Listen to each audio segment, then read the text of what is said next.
O universo não é apenas mais estranho do que supomos, é mais estranho do que podemos supor. Sir Arthur Eddington, astrônomo inglês, 1882-1944. É a maior onda de OVNIs na Pensilvânia nos últimos 35 anos. O que acontece no condado de Bucks? Uma total desordem. Se fosse um avião, teria despencado no chão. Queremos aquela imagem surpreendente que vai mostrar. Olha, conseguimos, eles estão aqui. O que ele viu foi um fenômeno muito incomum. Se pudermos confirmar a história, o que temos é um objeto não identificado naquele espaço aéreo. Os OVNIs existem. O que não sabemos é o que eles são. A Rede Mútua de Pesquisas Ufológicas, ou MUFON, observa os céus e investiga as aparições assim que ocorrem. Seus pesquisadores usam ferramentas da ciência, da psicologia e da lei para se aproximar ao máximo da verdade. Não há dúvida que existam objetos voadores não identificados. Apenas a sua identidade permanece um mistério. O mistério dos OVNIs sobre a Terra. Arquivo MUFON. Eu tô emocionada. Emocionada porque eles estão chegando, emocionada porque eles estão na porta dos fundos. Eu estou ansiosa para saber no que vai dar a combinação disso tudo. E para mim, é uma coisa que está na vanguarda de um enorme avanço. Surto de aparições no condado de Bucks, verão de 2008. Quando falamos em flaps, estamos nos referindo a um surto de aparições ou à ocorrência de várias delas, num período relativamente curto, numa determinada área geográfica. A maioria das aparições de OVNIs é vista por indivíduos. Os OVNIs aparecem e somem. De vez em quando acontece uma aparição para uma massa. Em 1997 apareceram as luzes sobre Fênix. Elas foram vistas por 10 mil pessoas, inclusive o governador do Arizona. Mas os flaps são raros porque podem durar dias e às vezes meses. Até que um dia para de repente do mesmo jeito que começou e ninguém sabe por quê. Por isso a gente tem que aproveitar e tentar investigar o mais rápido possível. Pensilvânia. No verão de 2008, a Pensilvânia foi palco de uma onda de aparições. É a maior onda de OVNIs na Pensilvânia nos últimos 35 anos. Normalmente acontecem de 8 a 10 aparições por mês. Em julho, recebemos 63 relatos. Foram mais 25 em agosto e 32 em setembro. Por que todas essas aparições na Pensilvânia de repente? Alguma coisa está acontecendo. Apesar das datas e horários serem diferentes, as descrições dos objetos eram bastante comuns.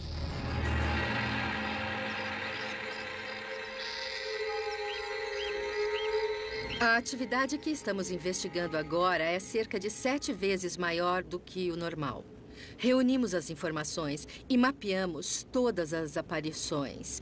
Muitas pessoas descreveram objetos variados e é interessante observar que esses objetos podem ter formato cilíndrico, esférico ou mesmo de um bumerangue. O objeto era uma bola de luz branca. Corri e peguei meus binóculos para a astronomia e foquei diretamente no filho da mãe. E não havia qualquer característica estrutural. Era uma bola de pura luz branca. Eu sou investigador da MUFON há apenas 4 meses. Vim tentar descobrir o que é que está acontecendo lá. Tinha um formato de bola e era... Multicolorida? As cores mais fortes predominantes eram o azul e o laranja. Eu estava sentado na varanda, olhei para o alto e vi quando se aproximou. Era uma linda esfera azul. O azul era lindo, nunca vou me esquecer daquela cor. Parecia uma bola de basquete, mas com uma luz interna para mostrar aquele azul. Está me entendendo? Pegue um bumerangue e põe uma bola de rugby no meio. Tinha luzes vermelhas na frente. Analisando os objetos, segundo os relatos, as descrições são variadas. Mas é um grupo grande de pessoas contando uma história muito convincente e muito verossímil. O que você diria se soubesse que outras 4 pessoas contaram que também viram uma aparição naquela noite? Que eu não sou louco. 80%, talvez 90% dessas aparições, na realidade, são objetos identificados. Mas sempre há os inesperados 5, 10% sem explicação. E esses são os que eu quero. Então, a primeira pergunta que eu quero fazer é: qual é o motivo? Por que é que esta pessoa está relatando que viu a aparição? Eu percebi que era um objeto sólido, não tinha forma de avião. Eu nunca vi um avião com aquela aparência. Não fazia barulho e se movia bem devagar. Se fosse um avião, teria despencado no chão. Enquanto Cliff contava a história dele, eu pensava, aqui está um cidadão comum. Um aposentado que acorda no meio da noite e vê uma coisa que ele não entende. Na segunda semana de investigação, os relatos sobre as aparições continuam. Creio que o fato de termos mais de 50 testemunhas que não se conhecem, não sabem umas das outras, diz algo sobre esta investigação. É sinal de que alguma coisa real aconteceu, de que essas pessoas viram algo que não conseguem explicar e que para elas não parecia natural. Eu vi 4 objetos vindo, redondos, bolas luminosas. Olhamos para cima e eles estavam lá. 2 deles pareciam estar parados. Eles faziam esse tipo de som? Esse é um caça-10 normal, voando baixo. Normalmente eles não passam assim tão perto como esse passou. Mas e o som do OVNI? Era parecido com esse? Bom, não havia som nenhum naquele isso dia. É fora do comum. E o que você sentiu? Ficou com medo? Agitada? Não. Eu fiquei um pouco inquieta porque eram totalmente silenciosos. E isso me chamou muito a atenção. Não havia nenhum tipo de som. Ela descreveu os 4 objetos exatamente como o marido. Foi uma descrição muito convincente, verossímil. Conversando com essas pessoas, fiquei convencido de que elas viram o que disseram que viram. Nós moramos a 5 minutos da base aérea. E eu aprendi a identificar todo tipo de aeronave militar. F-14, F-18, A-10, todos esses tipos. E na hora eu vi que não dava para identificar aquela coisa como sendo um avião comercial ou um avião militar. Era uma coisa totalmente diferente. Poderia ser nosso? Só se tivermos naves que são bolas de rugby azuis. Estou vendo que aqui há uma história maior. São muitas pessoas, todas elas com bons antecedentes. Elas estão contando o que viram, mas não têm nenhuma prova. A senhora, em algum momento, pensou em desviar os olhos e pegar uma câmera? Olha... Sabe que isso não me ocorreu porque eu fiquei com os olhos grudados. A senhora fiquei hipnotizada, com o olhar grudado e não consegui desviar os meus olhos daquilo. Olha, o que eu gostaria mesmo que acontecesse é que outra pessoa tivesse visto e filmado. Na terceira semana de investigação, uma nova testemunha relata várias aparições, com provas. Eu achei que fosse um helicóptero, mas não estava fazendo barulho e não tinha apenas uma luz. Havia 3 luzes que estavam bem na superfície do objeto. Era meio triangular, parecia um bumerangue. Tudo bem. Isso foi em abril. Eu estou trabalhando com 60 casos no momento. O caso da Denise é o mais interessante de todos, em parte porque foram várias aparições e ela tem um relatório onde constam as datas específicas e o tempo de duração. Em maio, a mesma coisa. O cachorro me acordou e assim que saí pela porta dos fundos, o objeto estava bem na direção daquela árvore.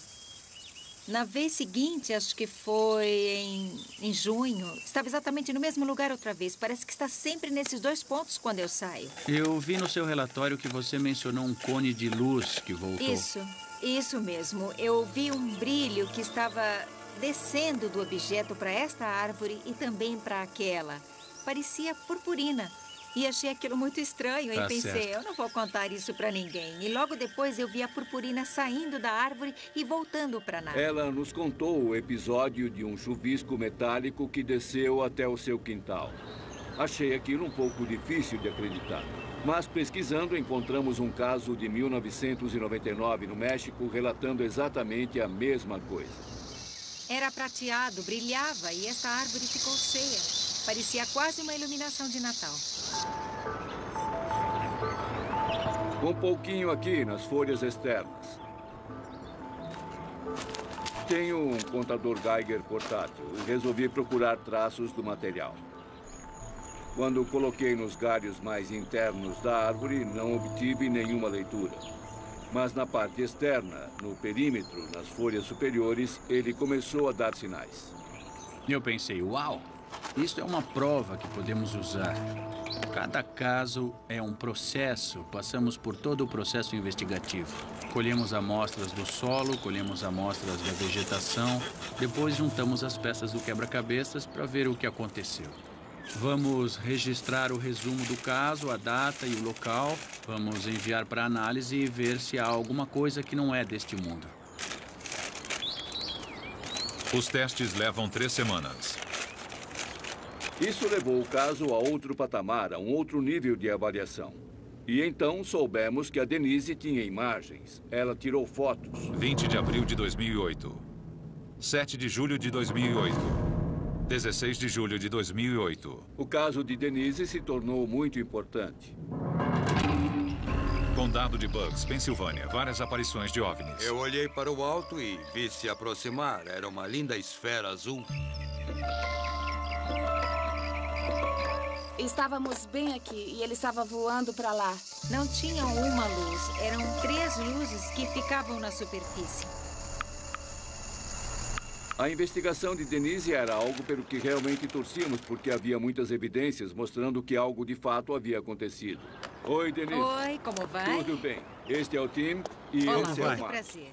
Os investigadores da MUFON analisam as fotografias tiradas por Denise e reproduzem a aparição. Queremos criar uma representação artística. Vamos fazer isso juntos. Queremos que fique o mais parecido possível com o que você viu. Eu não tenho bem certeza do que era, mas era uma coisa muito bonita. Era triangular ou... Era. Tinha o formato de um bumerangue. Pegue um bumerangue e coloque uma bola de rugby no meio. E tinha luzes vermelhas na frente. Eram luzes vermelhas saltadas. Pulsantes, assim. Você falou que eram 4 luzes Isso rosadas. Mesmo. Eu vi isto no céu com uma luz cor-de-rosa tremeluzindo. Na primeira vez, eu vi sobre aquela casa, acima do telhado. Disse que numa dessas noites ele soltou uma espécie de substância que desceu. Era como purpurina e entrou nesta árvore. Agora a meta é fazer uma nave e colocar onde ela viu. Recriando a aparição no local onde aconteceu. Fotografias de Denise. Quando se trata de fotos, queremos aquela imagem surpreendente que vai mostrar. Olha, nós conseguimos, eles estão aqui. Isso foi em maio. O que você viu a olho nu? Pareciam 3 faróis de carro gigantes. 3 faróis.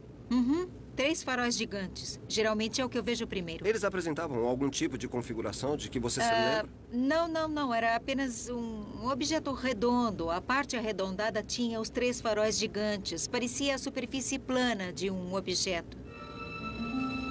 Olhando as fotos que ela tirou, o que não entendi é que ela disse que viu um triângulo com 3 luzes de cores diferentes, mas me mostrou a foto de algo que parecia uma bola de golfe.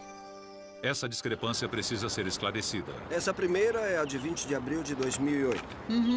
Onde você tirou essa foto? Pegue a sua câmera e vamos até o local para dar uma olhada. Claro. Pedi a Denise para me mostrar como ela tirou as fotos. Eu queria que ela usasse a mesma câmera. Estava acima desta árvore. Eu mirei assim para cima. Mark disse que ela segurou a câmera com o braço esticado. Creio que o que ela fez foi apontar a câmera na direção do objeto e bater as fotos, como a gente faz num evento, tirando fotos acima da multidão. Você pensa que está fotografando o que está acontecendo, mas na realidade não sabe. Ela pode ter pensado que fotografou fora de foco o que estava vendo, mas pode nem ter enquadrado o objeto. Passei um bom tempo ontem à noite examinando as imagens. Nesta foto que ela nos deu, percebi claramente, aqui olha, esta bola em azul forte. E achei interessante examinar. Para ver mais de perto, aproximei mais e clareei a imagem para olhar o objeto. E dentro dele, eu vi arcos. O que se pode perceber completando esses arcos é que há um objeto brilhante que por pouco ficou fora do quadro bem aqui. Talvez seja o que ela quis mostrar, talvez seja o nosso objeto. Talvez seja a coisa mais legal do mundo. Mas está aqui, não ali. E esse pode ser o objeto que ela queria fotografar e pode ser muito interessante. Mas ela não conseguiu. Acredito que esta pessoa fotografou alguma coisa genuinamente intrigante e interessante. Mas, por enquanto, tenho que analisar melhor, porque são várias fotos. Por enquanto, eu não consegui ver nada inexplicável. Por enquanto. Enquanto analisa as fotos de Denise, a MUFON recebe uma ligação de Cliff Thomas. O objeto voltará. O senhor pode mostrar onde aconteceu a segunda aparição? Posso. Querem me acompanhar? Foi lá lá fora. Pronto, aqui estamos nós. Estava bem ali entre os dois pinheiros. E eu percebi que era um objeto sólido. Acho que uma das testemunhas mais convincentes até agora foi o Cliff. Não existe motivo para um aposentado que teve uma vida boa, uma empresa sólida, inventar essa história. Foi mais ou menos aqui que aconteceu. Certo. Nós viemos aqui fora e estava escuro. Foi por volta das 4 da manhã e ainda estava bem escuro. E quando chegamos aqui, ele estava mais ou menos ali. Houve uma espécie de relâmpago e quando essa luz brilhou, eu vi o objeto inteiro. Mas não foi o que eu esperava, porque quando vi o objeto antes, ele parecia um hexágono escuro, sólido. Acho que se pode dizer assim. Desta vez a luz atravessou aberturas no objeto e ele se dividiu em 6 partes iguais, partes que eram triangulares. Ele viu a nave e, como viu a luz atravessando as emendas, percebeu que eram 6 objetos conectados. A descrição que ele fez foi uma das melhores. De que tamanho você diria que era? Na largura, pelo menos daqui até onde começam as árvores. E provavelmente ainda mais comprido, porque ele parecia alongado. Ele calcula que o objeto tinha mais de 100 metros. Era uma nave enorme, do tamanho de um campo de beisebol ou futebol, voando sobre a casa dele. Eu fiquei um pouco perturbado por ter visto o que eu vi, porque eu não esperava. Não imaginei que o relâmpago fosse iluminar o objeto daquele jeito e eu acabei ficando um pouco contrariado. O senhor ficou preocupado porque foi a segunda aparição sob a sua casa? Fiquei. Eu quero uma vida normal. Eu não quero ver mais nada. Ele ficou um pouco assustado e está preocupado. Por que isso continua acontecendo nesta vizinhança? Por que foi ele quem viu as aparições? Cliff e Denise viram aparições mais de uma vez, e isso é estimulante porque não foram fatos isolados. No decorrer das investigações, o número de testemunhas aumenta gradualmente. Houve vários relatos sobre aparições e a imprensa começou a noticiar. Os jornais de início foram bastante positivos e objetivos. Alguns dias depois, alguém sugeriu que as aparições seriam lanternas chinesas que foram acesas por volta do feriado de 4 de julho. Parece que a mídia quer ridicularizar e encontrar alguma explicação. É por isso que as pessoas não contam mais nada, achando que se disserem alguma coisa, vão ser taxadas de malucas. Eu acho que você tem que passar pela experiência para acreditar. O que eu vi eram aeronaves militares ultra-secretas ou objetos voadores não identificados. Não era nada desse planeta. Eles foram categóricos de que essa não era a explicação. E então, nossa primeira ideia foi reconstituir, recriar o fato. Nas proximidades de onde as pessoas viram as aparições, reunimos várias testemunhas e fizemos uma experiência só para mostrar... Olha, não foi isso o que aconteceu. Vamos fazer uma reconstituição. Vamos acender e colocar as lanternas no céu numa espécie de formação. E vamos perguntar às testemunhas aqui se foi isso que elas viram. Todas têm que ser acesas ao mesmo tempo? Sim, vamos acender todas ao mesmo tempo. Dá para sentir o calor aumentando. Aqui já está bem quente. É. A lanterna é muito simples. É. Atenção. Preparados? Claro. Estão prontos? Acha que eles vão subir? Acho que sim. O meu está voando torto. Que horrível. O que esse está fazendo? Olha só aquele lá.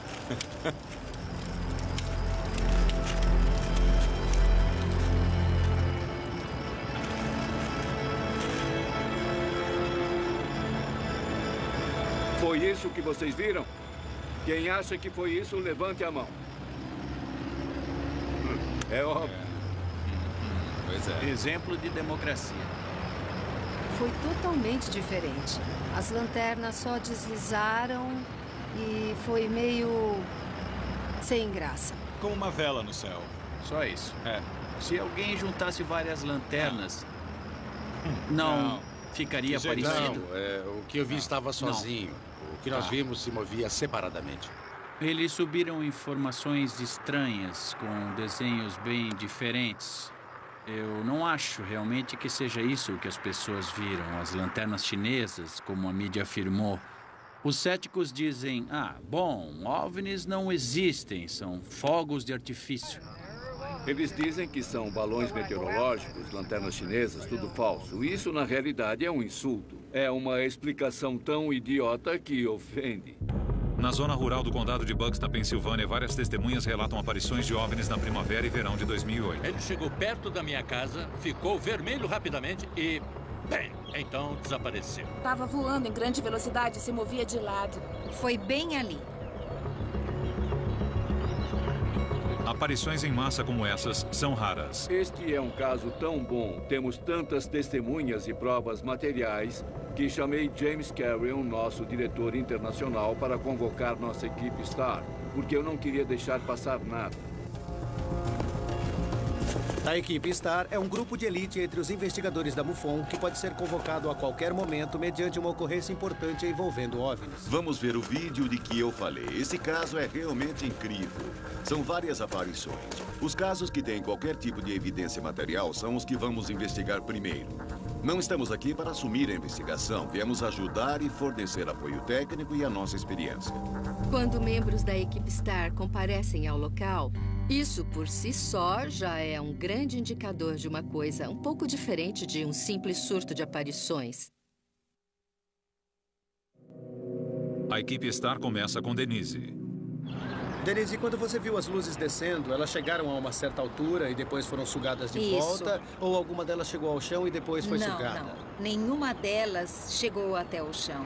Elas desceram simultaneamente e pareciam luzinhas de Natal. Parecia que era Natal e elas estavam todas brilhando. Já conhecíamos a história da Denise. Ela viu várias vezes o mesmo objeto. Era purpurina descendo do objeto para esta árvore. Eles estavam acima desta árvore. Eu sabia que ela havia tirado algumas fotos, já havíamos visto as fotos, mas não conseguimos entender por que ela viu o objeto 5 vezes e não conseguiu uma foto nítida. Você disse que era uma nave enorme. Uhum. Imagine que você está olhando e mostre com os dedos de que tamanho seria o objeto na tela da câmera. Era bem grande. Mas nas suas fotos não aparece nada assim tão grande. E é isso que nós estamos estranhando. Eu estou tentando entender como você olhou pela câmera e viu um objeto pela tela que era bastante grande, mas que não aparece no filme. Nós não vemos esse objeto nas fotos. Vocês viram todas as fotos? Vimos. Você teve tempo de colocar os óculos? Não, eu não tive tempo de pôr os Certo. óculos. Então você bateu Porque a eu foto... não sabia se ele iria embora e eu não quis entrar em casa e correr o risco de perdê-lo, mas Tudo eu não bem. estava de óculos. Por que você acha que não o viu mais? Olha, na realidade, eu não sei, mas eu espero que eles apareçam para mais alguém que também não acredite. Mas eu não faço a mínima ideia. E antes você não acreditava? De jeito nenhum. E agora? Agora eu acredito. Denise assiste a animação de suas descrições feita pela MUFON. Ficou bem legal. Denise, isso se parece com o objeto que você viu? Parece. Só que ele era mais lento.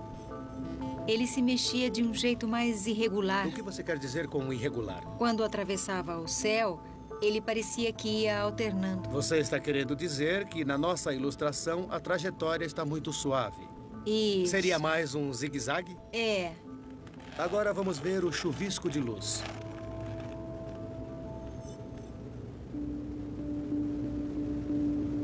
Quero só ver. Bom. Ficou muito legal. Parece Natal. Minha nossa. O visual era assim? Era, só que gotejava mais, mas fora isso, era assim mesmo. E então elas foram puxadas e subiram, assim? É, assim mesmo. Eu não acredito que alguém conseguiu reproduzir o que eu vi. Parece que vocês estavam lá. Mostre novamente. Quando conversamos sobre a aparição e a purpurina, ela pareceu bem mais segura, foi muito direta. As respostas foram espontâneas e ela deu a impressão de estar dizendo a verdade. Mas a Denise alega que quando a purpurina desceu e iluminou as árvores, ela ficou ali parada, olhando e nem pensou em apanhar uma câmera. Foi assim? É, foi assim mesmo. Você tiraria os olhos de uma coisa dessas? Eu nem me mexi. Quando mostramos as gotículas metálicas descendo sobre a árvore, ela se animou. Aquilo acertou em cheio. Foi exatamente o que ela viu naquele dia. Para mim, foi a confirmação de que tínhamos conseguido algo que valia a pena. Ficava brilhando o tempo todo, como que piscando. O laboratório conclui os exames nas folhas. A MUFON é uma organização de pesquisas científicas sem fins lucrativos. Trabalhamos como uma extensa rede de especialistas que nos oferecem suas habilidades e conhecimentos. O Dr. Levengood é um catedrático aposentado interessado em pesquisa sobre OVNIs. Ele tem o seu próprio laboratório e auxilia os pesquisadores nos casos instigantes. Quando enviamos as folhas ao laboratório para testes, não imaginamos que o resultado que obteríamos seria esse. O relatório do professor Levengood afirma que as folhas daquela árvore foram atingidas por algum tipo de radiação. À primeira vista, me pareceu muito suspeito, porque as folhas tinham uma coloração avermelhada. Isso nunca acontece em junho ou julho, normalmente. Mas aqui o nível de energia estava tão alto que causou a produção de antocianina, um pigmento vegetal que causa a coloração avermelhada das folhas. E essa é uma ocorrência realmente fora do comum.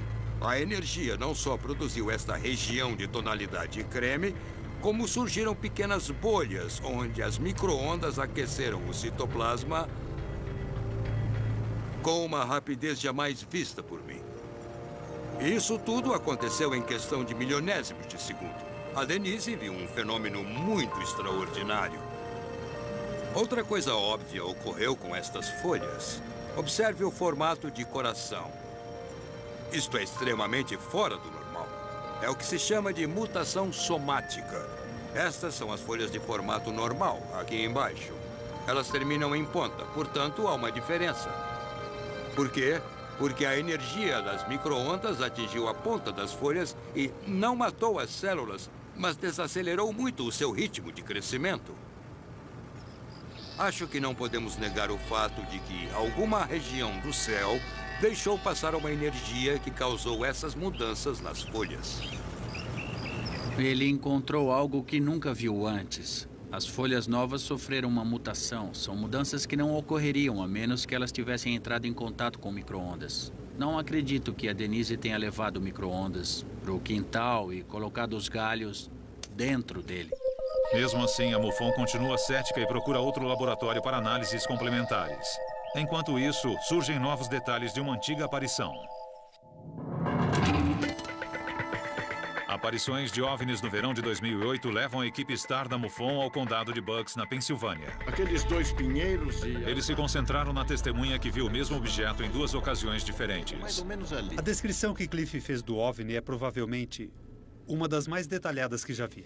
Não fazia nenhum barulho e se movia muito devagar. Se fosse um avião, teria despencado no chão. Aquela coisa não era lisa ou aerodinâmica de jeito nenhum. Ele foi bastante específico e disse que a parte de cima da nave tinha janelas ao longo da borda. O mais estranho é que ele não falou em luzes. A maioria das histórias de OVNIs falam de luzes no céu, mas esta era uma nave totalmente escura. E ele só conseguiu vê-la porque os relâmpagos iluminaram as nuvens ao fundo. Esta é uma ferramenta muito útil porque ouvir a descrição de alguém é uma coisa. Mas quando você mostra a animação, é interessante como as pessoas apontam o que está errado e nos ajudam a aperfeiçoar a imagem. E conseguimos uma boa ideia do que elas viram de fato. Na manhã seguinte... Cliff, nós vamos mostrar a animação. Vamos passar uma vez do começo ao fim e depois vamos passar novamente para que você interrompa quando quiser e indique se ela está correta ou não.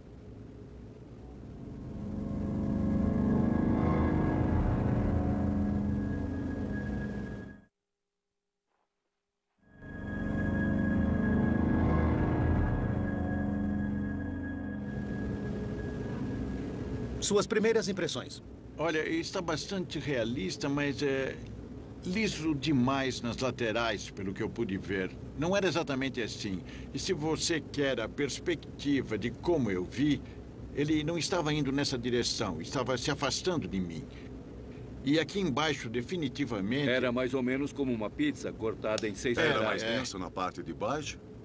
Também era cinza? A cor chegava quase a ser preta. Mas não preta. Não dá para ver as emendas. Havia alguma iluminação na nave em si, ou ela estava... Não. Entendi. Diante da animação, o Cliff fez comentários referindo-se à primeira descrição que me forneceu e aos primeiros desenhos que ele me mostrou. Portanto, ele estava se apoiando na memória e não na imaginação. Não fazia nenhum barulho. Depois que viu a animação, Cliff se abriu e começou a nos contar muito mais sobre o que aconteceu com ele. E isso era realmente o que esperávamos que acontecesse. Algumas coisas que aconteceram durante as aparições eu não mencionei porque eu sei o que foi que eu vi na época, mas não sabia bem se eu estava ficando maluco, compreende? O objeto, quando se movia, parecia que estava pulando. Ele aparecia aqui e depois aparecia aqui. Ele se mexia de um jeito mais irregular. O que quer dizer com irregular? Quando atravessava o céu, ele parecia que ia alternando. É como quando você está filmando alguma coisa e esse objeto é o único que se mexe. Parece que ele está aqui e depois vem para cá. O objeto estava saltando pelo céu. Quando ele começou a explicar, tive o palpite de que ali poderia haver mais do que conseguimos perceber inicialmente. Era muito estranho. Eu vejo o Cliff como uma testemunha extremamente confiável. Eu não vejo o que esse homem teria a ganhar se estivesse inventando uma história como essa. Ele teria muito mais a perder do que a ganhar com relação à sua posição na comunidade, a maneira como os vizinhos irão encará-lo. Ele realmente não tem nada a ganhar inventando uma história como essa. Não é exatamente o que eu vi, mas é muito parecido com isso. Acho que ele deu o depoimento que deu porque ele viu alguma coisa que não consegue explicar e precisa da confirmação de alguém. E como qualquer testemunha confiável, questiona sua própria sanidade. Como ninguém consegue confirmar o que ele viu, ele se pergunta se não foi invenção dele. Mas a convicção ferrenha e a estabilidade dele me dizem que o que ele viu deve ser verdade. O senhor está... Enquanto uma aparição ganha credibilidade, outra a perde. Quando recebi a análise do Levengood, fiquei intrigado com a possibilidade de que algo pudesse ter alterado quimicamente as folhas ou causado mutações, mas eu precisava de uma segunda opinião. Aqui é James Carrion, da MUFON. O Dr. Salisbury é especialista de nível internacional em fisiologia vegetal. Passamos o relatório do Dr. Levengood ao Dr. Salisbury para que o avaliasse e dissesse se ele concorda ou não com a análise do Dr. Levengood. Infelizmente, ele já começa tirando conclusões precipitadas e tira conclusões precipitadas na análise inteira. Levengood diz que as manchas marrons foram causadas por antocianinas. Isso me pareceu muito suspeito, porque as folhas tinham uma coloração avermelhada. Isso não acontece em junho ou julho, normalmente. Na minha opinião, ele se precipitou. A única maneira de saber realmente se a causa foram as antocianinas seria fazendo os testes adequados, testes químicos, pois não há motivo para supor que foram elas. Depois, há as mutações. Ele constatou que algumas folhas têm forma de coração, mas a ideia de que isso foi uma reação a uma mutação, para mim, é novamente uma precipitação enorme. Em primeiro lugar, as folhas não crescem assim. Elas não crescem na ponta como os talos. Elas formam o broto e depois as células se expandem para formar as folhas. Fiquei desapontado, mas ao mesmo tempo disse a mim mesmo que isso é típico. Não importa o que você faça neste campo, sempre há um cético, alguém que vai dizer o contrário. Então, nesse caso, tínhamos um cientista de um lado dizendo, sim, temos alguma coisa aqui. Mas quando submetemos o relatório a outro cientista, ele não concordou, dizendo que não acreditava que o que o primeiro disse fosse válido.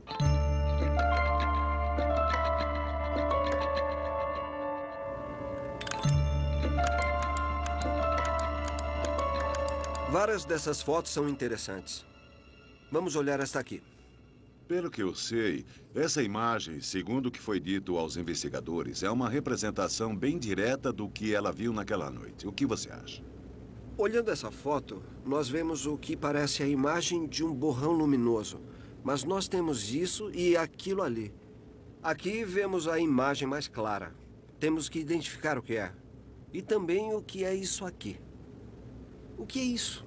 Pedi a Denise que me levasse para fora e me mostrasse exatamente qual era a posição. Você pegou as coordenadas? Peguei. Marquei um ângulo de 220 graus na agulha da bússola. E depois alimentei os programas de astronomia que eu tenho. Para obter a imagem do céu. A imagem celestial naquele dia e hora exatos para a gente ver... Estamos olhando a partir do quintal dela, como estaria naquela data. É isso mesmo. Ela disse que foi entre 1 e 2 horas da manhã. Ajustei para 1 hora agora. Se avançarmos um pouco o horário aqui... Pronto. Agora seriam 2 da manhã. E veja só, eis que surgem a Lua e Júpiter. E isso coloca em alinhamento com a árvore. Na realidade, nos coloca bem na direção da árvore e a lua está cheia. Você pode ver a silhueta das folhas contra a lua nesta imagem aqui. E isso se explica porque a lua estava atrás das árvores. Entendi. Muito bem. Agora, olhando esta imagem, você vê que as posições da Lua e de Júpiter não são as mesmas da foto que nós vimos. Mas você disse que ela também pode ter virado a câmera. Ela pode muito bem ter virado a câmera na vertical para tirar essa foto, e isso explicaria exatamente o que estamos vendo. Esse programa é fantástico, não é? Perfeito. É uma correlação perfeita. Mark e eu examinamos as fotos de Denise e realmente não encontramos nada. Na opinião do Mark, eram apenas reflexos nas lentes, possivelmente luzes de aviões e outras luzes fortes no céu. Não havia nada que não pudesse ser explicado, e isso foi muito desalentador. A equipe Star resolve fazer mais um teste. O caso da Denise está desmoronando, mas não queremos desistir. Nós coletamos amostras da árvore sobre a qual o OVNI foi visto despejando a purpurina e também recolhemos amostras de uma árvore mais afastada para servir de controle. O que você encontrou de diferente entre as duas amostras, a que foi afetada e a de controle? A grande diferença que eu encontrei estava num microelemento, o boro. Foi uma diferença que logo me chamou a atenção. Porque na árvore afetada, o valor era várias vezes maior e isso pode reforçar a hipótese de que alguma coisa foi depositada nas folhas a partir de uma fonte externa. O que o Nick nos disse foi que ali havia algo curioso. Aparentemente, alguma coisa havia acontecido com a árvore que fica ao lado da casa. E isso deu um pouco mais de credibilidade à história da Denise. E depois o Nick me contou sobre os flocos. Consegui isolar alguns flocos minúsculos de um composto branco que encontrei em algumas folhas da árvore afetada e que não encontrei entre as folhas da árvore de controle. Os flocos da árvore afetada têm uma série de formatos muito estranhos quando os vemos ao microscópio. Os maiores são provavelmente do tamanho de uma cabeça de alfinete. Esses flocos brancos têm algum brilho? Poderia ser esse o efeito de purpurina que ela mencionou? Bom, se tivesse havido uma chuva ou um tipo de cascata de flocos que fossem do tamanho desse, eu diria que se houvesse uma fonte de luz forte brilhando sobre eles, provavelmente pareceria purpurina. Acho que eles apareceriam, sim. O caso da Denise parece uma verdadeira montanha-russa. Pensamos que havíamos encontrado provas convincentes que simplesmente desmoronaram. Mas então, o Nick nos falou desses flocos estranhos e do nível de boro que tornam a história que a Denise contou mais convincente. Talvez alguma coisa tenha realmente acontecido. Será que eles viram produtos da obra humana? Temos praticamente de tudo do nosso arsenal aqui na base aérea de Willow Grove. Temos aviões de carga, temos C-130, F-16, caças A-10. O que você imaginar decola desta base. Mas nenhuma aeronave hexagonal que a gente saiba. Esse está voando baixo. Normalmente eles não passam assim tão perto. Mas e o som do OVNI? Era parecido com esse? Não havia som nenhum. E na hora eu vi que não dava para identificar aquela coisa como sendo um avião comercial ou avião militar. Seria importante, talvez, entrevistar o comandante da base. Estamos tentando marcar uma entrevista para vocês. Acha mesmo que eles vão contar alguma coisa? Bom, se for uma aeronave exótica e ultra secreta, eu duvido. Mas vale a pena tentar, porque nós temos que falar com eles. Nós temos que dar a eles essa chance. Com certeza. Como vamos chegar à verdade? Você sabe que o governo sabe, tem que saber. Eles monitoram tudo. Enquanto nós persistimos nos níveis inferiores tentando descobrir qual é a verdade. E isso é muito frustrante. O pedido de entrevista da MUFON é negado.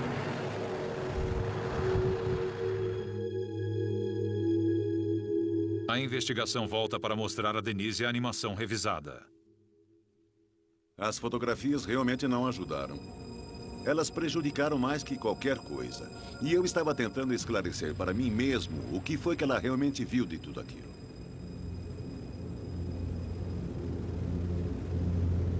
Ah, meu Deus.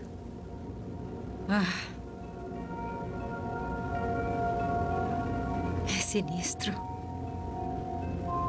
A próxima é de quando as luzinhas desceram na árvore no quintal.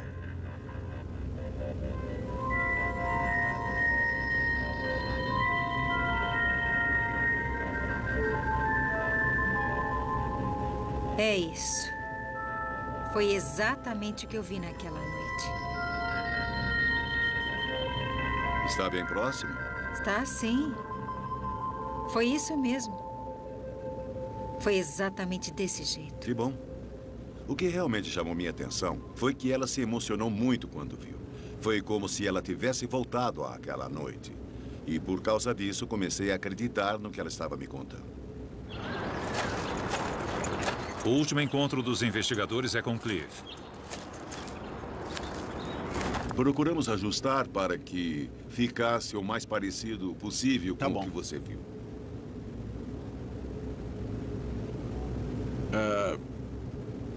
Está muito bom, mas ficou parecendo um objeto muito pequeno. Era uma coisa enorme. O que me deixou assustado foi a altura e também o tamanho. São feitos ajustes na animação. Isto é o que Cliff Thomas alega ter visto na segunda aparição.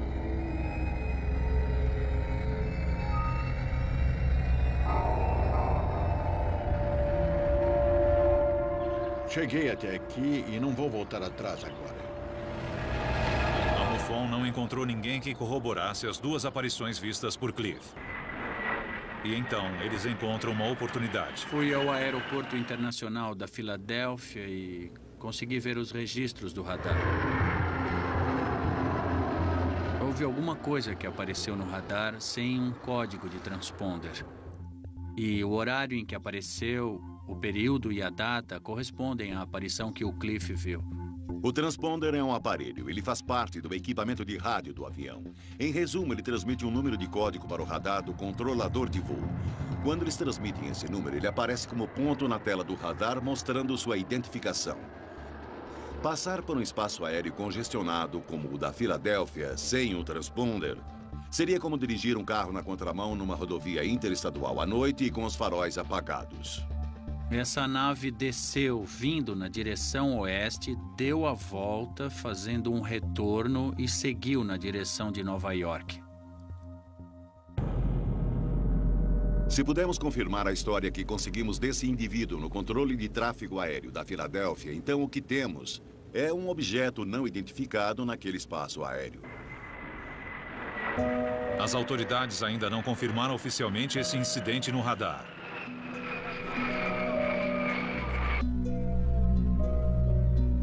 A investigação da MUFON termina, sem conclusões definitivas. Não me lembro de nenhum caso, mas podemos verificar se nossos arquivos têm qualquer coisa parecida. É possível. A maioria das testemunhas com as quais conversei foram muito convincentes, muito pé no chão. Isso me faz pensar que deve haver alguma coisa lá fora. Como dizem, onde há fumaça, há fogo.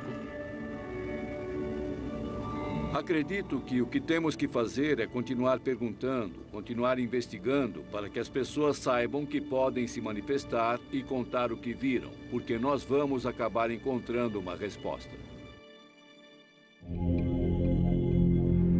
Versão brasileira, DPN Santos.